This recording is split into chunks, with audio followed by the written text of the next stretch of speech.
जय माता दी दोस्तों, स्वागत है आप सभी का एक बार फिर से। माँ भगवती की कृपा आप और आपके परिवार पर सदा सर्वदा बनी रहे। दोस्तों, अगर आप अपनी लाइफ में नया कुछ सीखना चाहते हैं तो चैनल को सब्सक्राइब जरूर करिएगा। दोस्तों, हिंदू धर्म में उपवास का विशेष महत्व है। आस्था और शास्त्रों के अनुसार व्यक्ति सप्ताह के दिन, तिथि या फिर त्योहार के अनुसार व्रत रखता है। कई लोग मन्नत के अनुसार भी व्रत रखते हैं। दिन भर बिना अन्न ग्रहण किए तो कोई बिना जल ग्रहण किए व्रत रखते हैं। हर कोई अपनी आस्था के अनुसार व्रत रखता है। दोस्तों, व्रत तप के समान होता है जिसमें व्यक्ति को अन्न त्यागने के साथ साथ कई चीजों का मोह भी त्यागना पड़ता है, जिससे दृढ़ शक्ति जागृत होती है। शास्त्रों के अनुसार व्रत करते समय कुछ नियमों का पालन करना चाहिए, वरना व्रत का पूरा फल प्राप्त नहीं होता है। दोस्तों, हिंदू धर्म में 33 कोटि देवी देवताओं की मान्यता है। हिंदू धर्म के अनुयायी देवी देवता को प्रसन्न करने के लिए पूजा अर्चना के साथ साथ व्रत भी रखते हैं। सभी की कामना होती है कि ईश्वर की कृपा दृष्टि उन पर बनी रहे। अपनी मनोकामनाएं, दुख, परेशानियों और कष्टों से छुटकारा पाने के लिए भी व्रत का ही सहारा लिया जाता है, ताकि कष्टों का निवारण हो सके। दोस्तों, हम व्रत तो रखते हैं, लेकिन उनसे जुड़े नियमों का हम ध्यान नहीं रखते, जिसके कारण व्रत का फल भी नहीं मिलता। व्रत में नियम और संयम बेहद जरूरी है। दोस्तों, आज हम बृहस्पतिवार व्रत के 3 बहुत जरूरी नियम के बारे में बताने वाली हूँ, जिन्हें अगर हम ध्यान नहीं देते, उनका पालन हम नहीं करते, तो जो व्रत हम कर रहे हैं उसका पूर्ण फल प्राप्त नहीं होता है।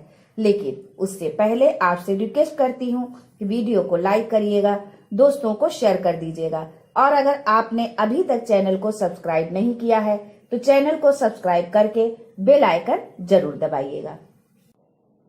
दोस्तों, आपने देखा होगा कि कुछ लोग बहुत दिनों से बृहस्पतिवार का व्रत कर रहे हैं। कई सालों तक बृहस्पति का व्रत करते रहते हैं, लेकिन उनकी कामना पूर्ण नहीं होती है। ऐसे में कौन सी गलतियां होती हैं जो हमारी मनोकामना पूर्ण नहीं होती? कहाँ हमसे गलती हो रही होती है जिसकी वजह से उसका पूर्ण फल प्राप्त नहीं होता है? दोस्तों, आज हम बृहस्पति व्रत के 3 ऐसे नियमों के बारे में बताने जा रही हूँ, जिसका पालन यदि आप नहीं करते हैं तो उसका पूर्ण फल आपको नहीं मिलता है। दोस्तों, सबसे पहली बात, जब हम बृहस्पतिवार का व्रत करते हैं, पूर्ण रूप से भगवान विष्णु की पूजा जो करते हैं, पूर्ण श्रद्धा भाव से करें। भगवान विष्णु पर पूर्ण विश्वास रखें कि हमारी जो मनोकामना है वो अवश्य पूर्ण होगी।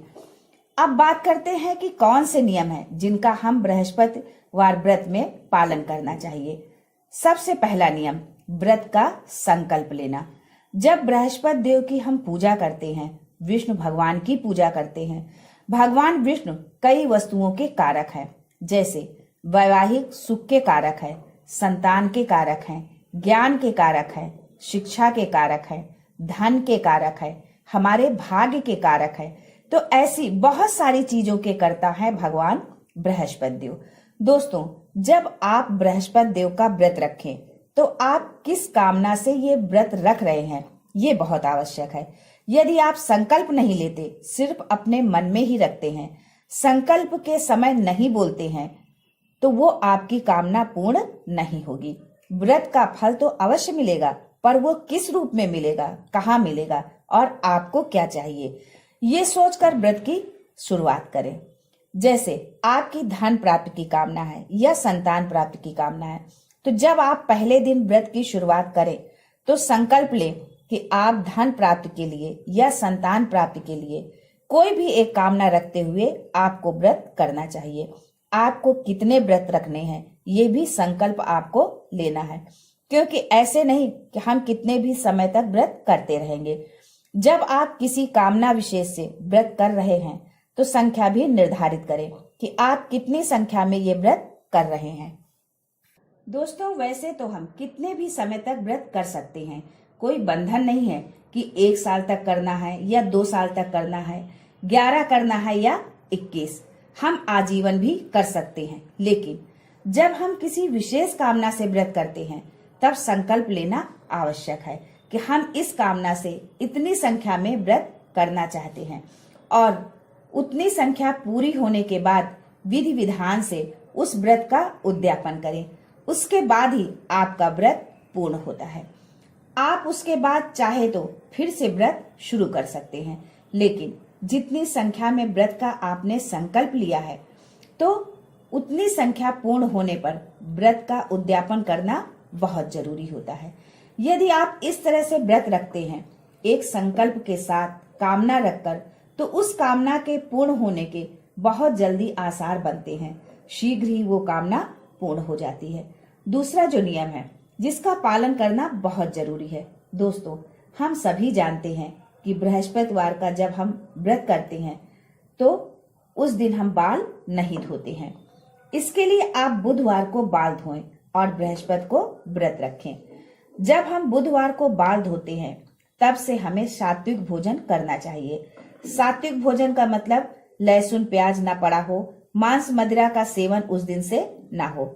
इस तरह से बुधवार के दिन से ही आपको व्रत की शुरुआत करनी है।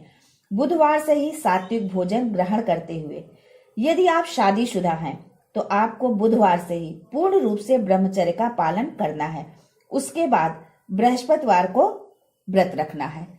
बृहस्पतिवार की शाम को जब हम मीठा भोजन करते हैं, शुक्रवार के दिन ही हम नमक खाते हैं। बृहस्पतिवार के व्रत में हम नमक नहीं खाते हैं। कुछ भी पीला भोजन जो भी आप खाते हैं वो मीठा ही होता है। शुक्रवार के दिन जब हम भोजन करते हैं तो ध्यान रखना चाहिए कि शुक्रवार के दिन जो हम भोजन करें वो भी सात्विक ही होना चाहिए। मतलब उस भोजन में भी लहसुन प्याज डला हुआ नहीं होना चाहिए। सात्विक भोजन बुधवार को भी रखना है और शुक्रवार का भी। इस तरह से हमें बृहस्पतिवार का व्रत करना है। दूसरी चीज, शुक्रवार के दिन जब आप सुबह उठकर भोजन ग्रहण करते हैं तो उससे पहले आपको भगवान विष्णु की पूजा करनी है, क्योंकि व्रत आपका तभी पूर्ण होता है जब आप अगले दिन नमक का भोजन करते हैं। इसलिए आपको शुक्रवार के दिन प्रातः उठना है, स्नानादि से निवृत्त होकर भगवान विष्णु की पूजा करनी है, उनसे प्रार्थना करनी है कि जिस कामना से मैंने व्रत रखा है वो कामना मेरी पूर्ण हो जाए।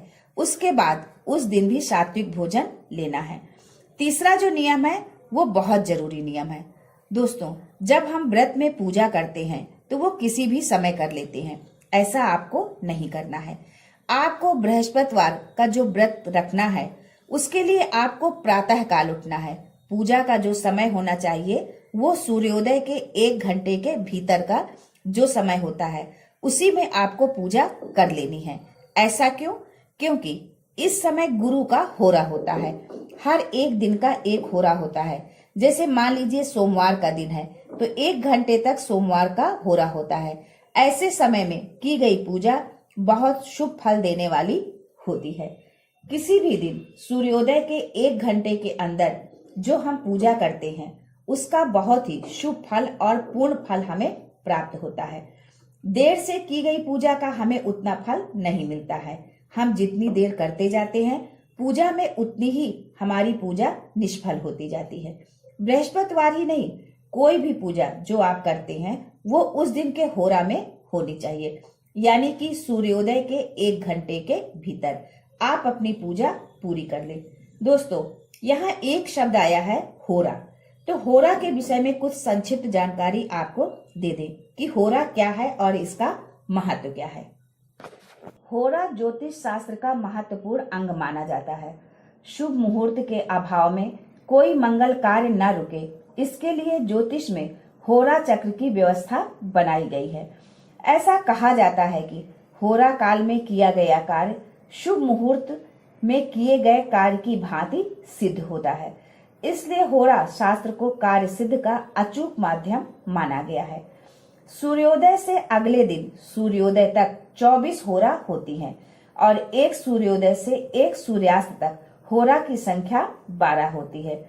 प्रत्येक दिन के प्रारंभ में प्रथम होरा उस ग्रह की होती है जिसका वो वार होता है। दोस्तों, इसलिए आप अपनी पूजा सूर्योदय से 1 घंटे के अंदर पूरी कर लें। बृहस्पति देव की पूजा, केले की पूजा, सूर्य को जल देना, ये सभी आप 1 घंटे के अंदर कर लें। जैसे आपके यहाँ सूर्योदय 6 बजे होता है तो आप अपनी पूजा 7 बजे तक पूर्ण कर लें।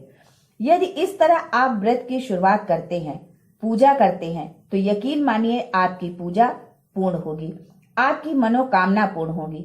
दोस्तों, संकल्प के साथ व्रत की शुरुआत करें। संकल्प में अपनी कामना, व्रत की संख्या निर्धारित करें। व्रत की संख्या पूर्ण होने पर उद्यापन करें। गुरु के होरा के अंदर ही आपको पूजा करनी है, अर्थात सूर्योदय के 1 घंटे के अंदर। बुधवार और शुक्रवार को सात्विक भोजन लेना है, सात्विक रहना है, सात्विक विचारों के साथ रहना है। व्रत की कामना कोई भी हो, व्रत अवश्य पूर्ण होता है। अगर आप इस तरह से व्रत रखते हैं तो मनोकामना अवश्य पूर्ण होती है, विष्णुदेव की कृपा मिलती है, बृहस्पति देव की भी कृपा मिलती है। लेकिन अगर आप इन नियमों का पालन नहीं करते हैं तो व्रत आपका अधूरा रह जाता है, पूर्ण फल नहीं मिलता है। बहुत लंबे समय तक आप व्रत करते हैं लेकिन कामना पूर्ण नहीं हो पाती। दोस्तों, आप इन बातों का ध्यान रखें और इन बातों का ध्यान रखते हुए अगर आप व्रत करते हैं तो आपकी सभी मनोकामनाएं पूर्ण होती हैं, क्योंकि बृहस्पति देव सभी सुखों के कारक है। भगवान विष्णु आपकी संपूर्ण मनोरथ सिद्ध करें। आज के लिए बस इतना ही। दोस्तों, मिलते हैं अगले वीडियो में। तब तक के लिए हर हर महादेव।